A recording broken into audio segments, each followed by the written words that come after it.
운명 지어진 백성. 한번 이 주제를 계속해서 다뤄보겠습니다. 에스겔 12장 21절 28절은 에스겔 12장 21절 28절은 우리에게 이런 교훈을 말씀하십니다. 28절만 읽고 정언을 보겠습니다. 그러므로 너는 그들에게 이르기를 22절을 보시면 하나님의 묵시가 날이 더디고 응함이 더디 오므로 하나님의 인자하심이 그들을 향한 심판의 경고를 바란 지가 수십 년 흘렀지만 끊임없이 심판을 연기하시는 그분의 자비의 목적을 간구한 그들은 속담으로 여길 정도로 이렇게 완악하게 되었지만 하지만 28절 끝내는 반드시 하나님의 심판은 온다라는 말씀을 이렇게 묘사합니다. 그러므로 너는 그들에게 이르기를 주 여호와의 말씀에 나의 말이 하나도 다시는 더디지 않을지라. 나의 한 말이 이루리라. 주 여호와의 말이니라 하셨다 하라. 운명 지어진 백성. 아시는 것처럼 요시아의 개혁 사업이 전무후무한 개혁을 이루어내었지만 이미 악의 씨를 뿌린 종자의 결과를 피할 수가 없었다. 남방 유다의 멸망은 신속히 다가오고 있었다. 다시 말합니다. 그 위대한 요시아의 왕의 개혁 사업이 성공적으로 이루어서 수많은 사람들의 산당과 우상이 파괴되어지고 백성들의 마음이 하나님께로 돌이키는 것처럼 보였지만 이미 지나간 세대의 여러 왕들을 통해 뿌린 악의 씨앗의 종자의 결과를 멈출 수가 없었다. 마침내 남방 유다는 멸망을 하고 말았습니다. 운명 지어진 백성. 주석을 좀 보시면 이렇게 우리에게 말합니다. 유다 왕국의 운명의 날이 신속히 다가오고 있었다. 에스겔 12장 21절 28절의 말씀. 히스기야의 개혁도 요시아의 개혁 사업도 멸망을 조금 연기는 했지만 멈출 수는 없었대요. 경고합니다. 뒤늦은 회개 큰일 납니다. 뒤늦은 후에 멸망을 피할 수가 없습니다. 다윗처럼 혹시 죄가 용서받을 수 있을지 모르지만 그가 뿌린 죄의 악의 씨는 거두어야 합니다. 하나님을 두려워하셔야 돼요. 유다 왕국의 운명의 날이 신속히 다가오고 있었다. 더 이상 여호와께서는 그들 앞에 가장 격렬한 당신의 형벌을 피할 수 있으리라는 희망을 두실 수가 없었다. 여호와께서는 너희가 어찌 능히 형벌을 면할 수 있느냐? 라고 물으시고 면치 못하리라고 말씀하셨다.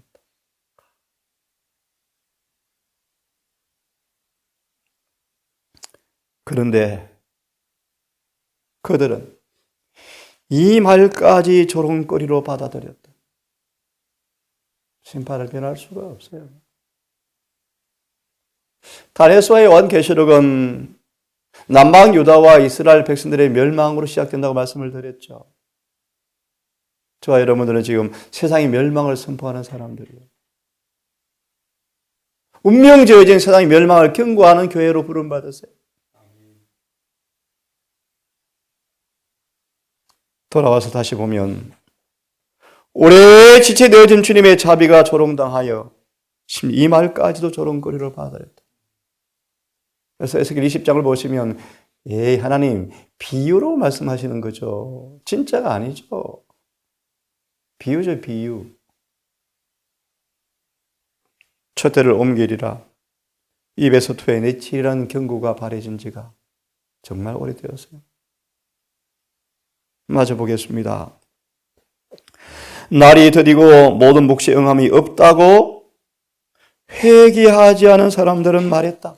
그러나 이 확실한 예언의 말씀에 대한 부정은 에스겔을 통하여 신랄한 견책을 받았다. 여호와께서는 다음과 같이 말씀하셨다.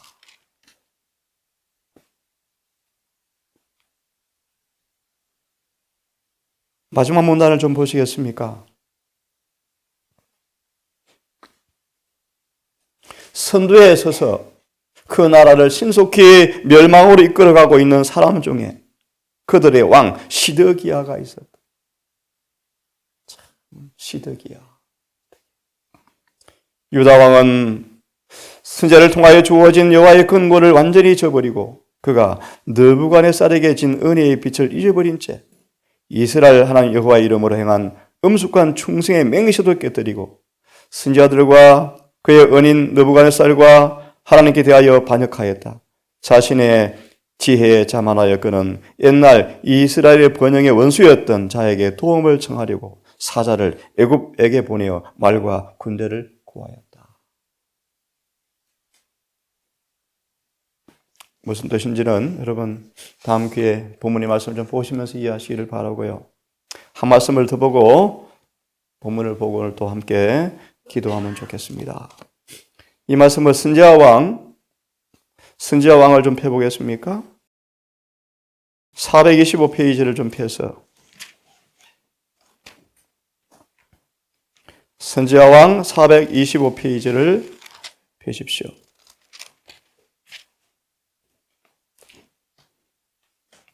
마지막 문단입니다. 이 제목도 의미심장하죠. 다가오는 파멸이요, 파멸. 남방유다에 파멸이 다가오고 있다. 소망의 말씀, 운명 지어진 백성. 425페이지 마지막 줄을 좀 읽습니다. 마지막 문단. 마지막 문단만 읽습니다. 이 교훈은 우리를 위한 것이다. 레갑 족속의 순종을 주님께서 말씀하시면서 주시는 교훈의 말씀이요. 이 교훈은 우리를 위한 것이다. 부절제의 악에서 후손을 지키기 위하여 가장 좋고 가장 효과적인 방법을 취했던 선하고 현명한 아버지의 요구들을 엄격히 순종할 가치가 있었을진데 하물며 하나님의 권위는 당신께서 인간보다 거룩하신 것처럼 분명히 더욱더 큰 존경을 받아야 할 것이 아닌가? 능력이 무한하시고 형벌이 엄중하신 우리의 창조주요 우리들의 사령관이신 하나님께서는 사람들로 하여금 자신의 죄를 알고 회개하도록 하시기 위하여 여러 가지 방법으로 노력하신다. 당신의 종들의 입을 통하여 하나님께서는 불순종의 위험들을 예언하시고 경고의 음성을 바라시며 죄를 충실히 견책하신다. 하나님의 백성들은 그분의 은혜와 당신의 도구로 택하신 자들의 주의 깊은 돌봄을 통해서만 번영을 유지할 수가 있다. 하나님께서는 당신의 군고를 거절하고 당신의 견책을 멸시하는 백성을 지지하시고 보호하실 수가 없으시다. 하나님께서는 당신의 보응의 형벌을 잠깐 동안 멈출 수는 있으시나 그렇다고 항상 형벌을 멈추실 수는 없으시다. 시대 소망 우리 돌아와서 운명 지어진 백성을 조금 읽겠습니다. 581페이지입니다.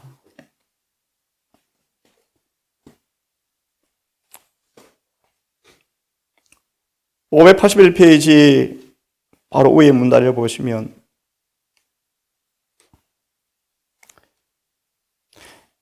예루살렘에 대한 마지막 호소도 헛되었다.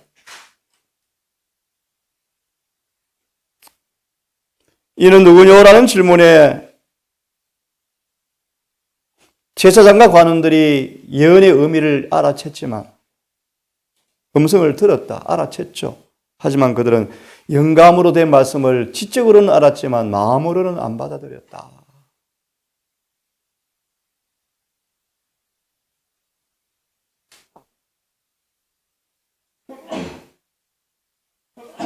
군중 가운데는 로마의 관리들도 있었는데 그분의 원수들은 그들에게 예수님을 반란의 괴수로 고발하였다. 로마의 관리들 앞에 제사장과 바리새인들이 예수를 반란의 수괴자로 고발하였다. 그들은 예수께서 성전을 점령하여 예루살렘에서 왕노릇 하려 한다고 하였다. 이렇게까지 기만을 당할 수가 있을까, 여러분? 이렇게까지. 성전을 청결하러 오셨는데요. 성전을 점령하여 반란할 것이라고 고소하였다. 예수님은 침착한 음성으로 절대 그렇지 않다. 세상의 통치자로 온 것이 아니다. 라고 다시 한번 선언하시면서 군중들의 소란을 잠잠히 만들어 놓으셨습니다. 예수님은 곧 하늘로 가실 것이고 드디어 그들은 이 예수님을 재림 때까지 볼 수 없다고 선언하셨죠. 하지만 그들은 구원받기에 너무 늦은 그때 그분을 인정하게 될 것이었다. 가로 유다가 생각이 납니다. 후회가 너무 늦게 찾아왔다. 그는 이미 너무 늦은 걸 알고 너무 늦었다, 너무 늦었다라고 외치면서 심판정을 뛰쳐나가죠. 그는 그가 부인한 그분의 죽음을 볼 수 없다는 생각에 스스로 목을 메어 자살하였죠. 예언은 너무너무 무서워요. 나무 가지는 유다의 몸무게를 감당하지 못하고 부러져 땅에 떨어지자 높이가 얼마나 되는지는 모르지만 상상해 보세요. 예언대로 창자가 터지고 개들이 핥고 있었죠. 사람들은 어색한 골목길에 유다의 시신을 바라보고 이미 그들의 운명이 무엇인가를 두려움을 느끼면서 소리 없이 군중들이 집으로 돌아가고 있었죠. 마저 보십시오. 그들은 구원받기에 너무 늦은 그때 그분을 인정할 것이었다. 예수께서는 슬픔과 비범한 권능으로 이 말씀을 하셨다. 로마의 관리들은 침묵하고 진정되었다. 이방인까지, 로마의 그 완악한 군정까지 한번 보십시오. 신령한 감화를 받아본 적이 없는 자들이었지만 그들의 마음은 일찍 경험해 보지 못했던 감동을 받고 로마의 관리들도 조용해졌답니다.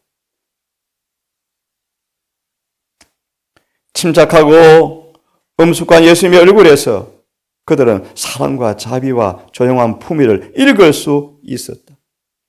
누가요? 로마의 관리들이요.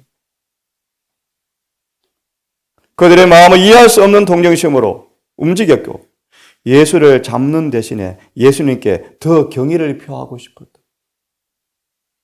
그들은 제사장들과 관원들을 돌아보며 왜 너희가 소란을 일으키느냐? 라고 그들을 비난하였다.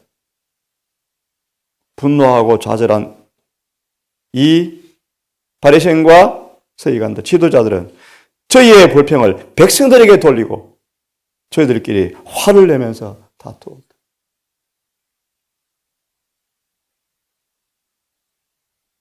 예수님은 눈에 띄지 않게 성전으로 가셨습니다. 그때 사람들이 마치 일출을 보기 위해서 가는 것처럼 감람산 위의 광경을 보기 위해서 몰려갔고 성전 안에는 아무도 없이 조용해졌나 봅니다. 그 다음 보십시오. 잠시, 참 생각해 보십시오, 여러분. 일출 구경하러 다 갔습니다. 쉽게 말하면. 성전은 사람들이 없어요.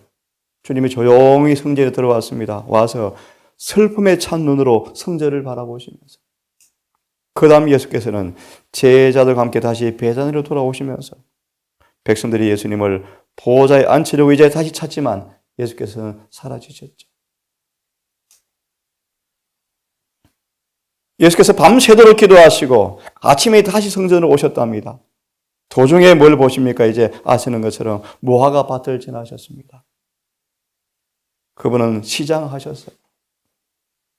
배가 고프셔서 잎사귀 있는 무화과 나무를 보시고 어제 말씀처럼 혹시, 사실 기도도 안 했지만 혹시 나무에 무엇이 있을까 하여 위아래 가지를 샅샅이 찾아보았지만 잎사귀 외에는 열매가 없더라. 의미심장한 단어입니다. 무화과 때가 아닌데. 그 다음을 좀 보십시다. 이때에는 특정 지역을 제외하고는 무화과가 익을 때가 아니었으며 예루살렘 주위의 고원에는 무화과 때가 아닙니다라고 말하는 것이 옳다, 옳은 일이었다. 하지만 예수께서는 지나신 그 가수원에는 다른 나무보다 일찍 된 나무가 하나 있었다. 이 나무는 벌써 잎사귀가 무성했다. 무화과 특성을 아시죠? 중간을 보시면 이 외모는 기만적이었다. 제일 낮은 가지로부터 제일 높은 가지까지를 찾아보았지만 예수께서는 잎사귀 외에 아무것도 없음을 발견하셨다.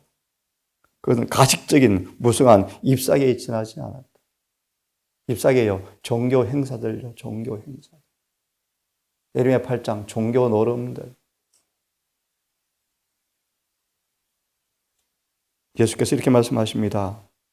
영원토록 내게서 열매를 따먹지 못하리라고 저주를 바라셨다. 미리 말하면 예수 입술에서 이런 말을 상상도 못할 말이 나왔습니다.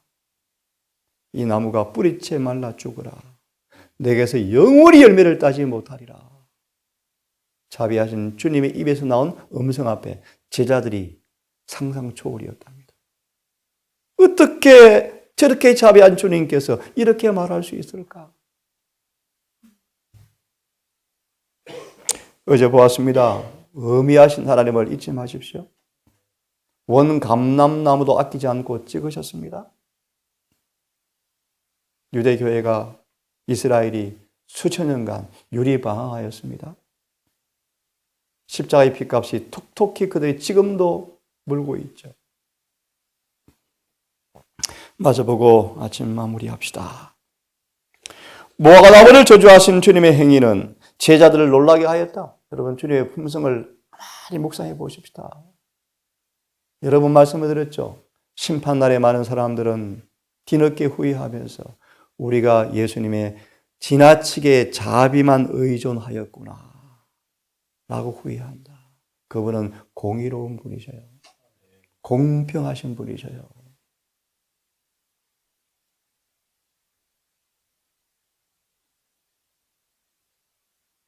제자들은 그분의 방법과 행위는 다른 것처럼 생각되었다. 왜냐하면 세상을 정죄하러 오신 것이 아닌데, 구원하러 오셨는데, 너무 자주 말씀하셨는데, 인자가 사람의 생명을 멸하려 함이 아니라 구원하려고 하신다는 말씀을 수없이 들었는데, 그분을 놀라운 행위들은 회복을 위한 것이었지 결코 파괴한 것이 아니었는데, 회복시키는 자, 치료자로만 알았다. 하지만 이 행위는 사뭇 달랐다. 그 목적이 무엇일까? 라고 궁금해했다. 의아스러웠다. 하나님께서 인애를 기뻐하시고 나의 삶을 두고 맹세하노니 악인이 주는 것을 기뻐하지 아니하시는 분이 하나님이신데 멸망시키는 일과 심판을 선고하시는 일은 그분께서 비상한 일이었다. 비상한 일이었다. 그러나 그분의 미래의 배를 거두고 사람들에게 죄악의 길의 결과를 나타내심은 자비와 사랑으로 하시는 것이라는 사실을 간과하지 말아라. 이것도 그분이 뭐하는 사랑이다. 구약에 선택된 백성이 얼마나 자주 멸망을 당합니까? 바벨론, 메데바사, 헬라, 로마 계속해서 몽둥이 맞잖아요. 계속해서 몽둥이 맞잖아요. 예수님 초림 때 넷째 짐승이 지배하고 있잖아요. 예수님 초림 때 넷째 짐승이에요. 그죠? 때가 지나니까 10뿔 가운데 작은 뿔이 1260년간 지배하잖아요. 계시 13장 4절로 또다시 한번 회복된 짐승이 또 지배하잖아요. 이 남은 교회를요. 다니엘 11장 41절에 또 지배하잖아요. 이 교회가 원수의 덫에 지금 걸려 있잖아요.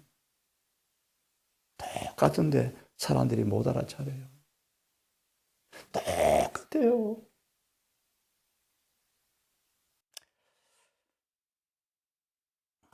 마지막 읽고 끝내십시다. 여러분 하나하나 단어 하나하나 깊이 의미하면서 읽어보십시오. 하나님의 품성이 어떤 것인지. 무화과 나무를 저주하시는 것은 행동화된 비유였다. 바로 그리스도의 면전에서 무성한 잎사귀로 의기양양하던 열매 없는 무화과 나무는 유대 민족의 상징이었다. 교회는 육권의 말씀이에요. 우리는 번영하고 있다. 침례수가 늘어가고 있다. 교회는 확장되고 있다. 뭐가 문제냐? 교회 육권의 말씀이에요. 근데 주님은요, 이 교회를 예레미야가 지금 책망하고 있답니다. 이 남은 교회를. 헌금이 수백억, 수억 달러죠. 교회는 확장되고 있죠. 외적으로 화려하죠. 이것이 교회 지금 육권의 말씀이에요, 여러분. 육권의 말씀이에요. 동산도 마찬가지예요. 계속 읽어봅니다. 이스라엘의 파멸의 원인과 확실성은 여러분 확실하다. 운명 지어져 버렸다. 멸망을 피할 수가 없다. 아까 말씀처럼 요시아가 계획을 했다 할지라도 남방 유다의 멸망을 면할 수가 없었다. 우리가 뒤늦게 절제하고 개혁하지만 이미 먹어왔던 일들의 열매는 거둔데요. 하나님의 자비가 특별한 분들은 주님의 자비가 있는 분들도 있을 것이지만 때때로 많은 사람들은 결과를 고통을 당하면서 순종을 배우게 한대요.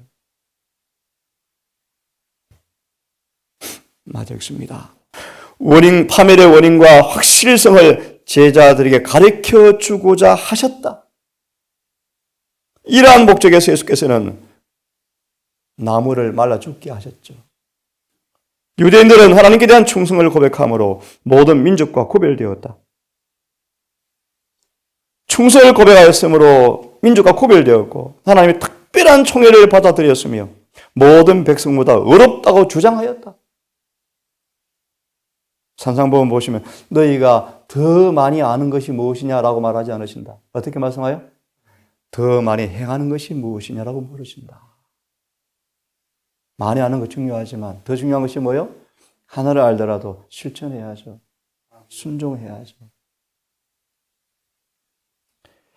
그들은 세상을 사랑하고 이득을 탐함으로 부패하였다. 그들은 지식을 자랑하였으나 하나님 요구에는 무지하였고 위선으로 충만하였다. 열매 없는 나무와 같이 그들은 그 많은 가지들을 높이 뻗고 외모로 화려하고 눈에는 아름다웠으나 잎사귀 외에 아무것도 없었다. 장엄한 성전은 신성한 제단, 관을 쓴 제사장들, 인상 깊은 의식들을 가진 유대인의 종교는 과연 외모로는 아름다웠지만 겸손과 사랑과 자비는 부족하였다. 기도합시다. 아버지, 우리의 눈을 열어 이사야처럼 하늘 성소의 사물을 보고 지성소에서 일어나는 광경을 바라보는 안약을 발라보게 도우셔서 이사야처럼 충격적으로 소스라치게 놀라서 회개해버리는 그런 경험이 있기를 간절히 응원합니다. 바울처럼 율법의 예물은 아무 흠이 없는 사람이었지만 주님의 임재와 만남을 통하여 율법의 진면목을 보게 되었을 때 고개 숙여 회개하였고 완전한 변화를 이루었던 바울처럼 우리 그런 회개의 부흥의 경험이 있기를 참으로 간절히 원합니다. 우리 간헐적인 후회와 회개의 모습들, 외적인 말씀에 대한 충성스러운 모습들, 이것이 입마모성한 그처럼 보이는 정말 말씀대로 사는 곳으로 칭송받는 곳일지 모르지만 우리 내면의 사랑과 자비와 변화시키는 은혜가 부족할진데 우리 또한 멸망을 피할 수 없다는 사실 앞에 경고를 받게 해 주시옵소서. 아버지 원합니다. 우리에게 간구하는 은총을 부어주셔서 마치 내 독자가 죽은 것처럼 애통하는 회개를 통하여 고우 7장처럼 1절 죄에서 깨끗해지는 후회 없는 회개를 하게 도와주시옵소서. 건물에 이 부족한 저희들 회집을 걸어간 집회를 계획하고 있습니다. 이곳을 악마하며 오고 싶은 영혼들이 이곳을 바라보고 올 것입니다. 하나님, 포도원에 심겨져 많은 주님의 총애를 받았던 우리였지만 열매가 빈약한 우리의 모습을 회개하게 하시고 근본 집회를 통하여 정말 성령께서 임하시는 집회가 될 수 있도록 주여 자비를 베풀어 주시옵소서. 남은 준비 기간 동안 많이 기도하게 하시고 정말 주님의 임재와 성령께서 하감하시는 집회가 되게 하셔서 전에는 부흥과 회개를 경험할 수 있도록 자비를 베풀어 주시옵소서. 어느새 예비일이 되었습니다. 안식일을 잘 예비하게 하셔서 안식일 시간 속으로 우리가 들어갈 때 하나님의 거룩하심을 경험하는 행복한 참으로 기쁜 안식일 될 수 있도록 우리와 함께해 주시옵기를 예수님 이름으로 간절히 기도드리옵나이다. 아멘.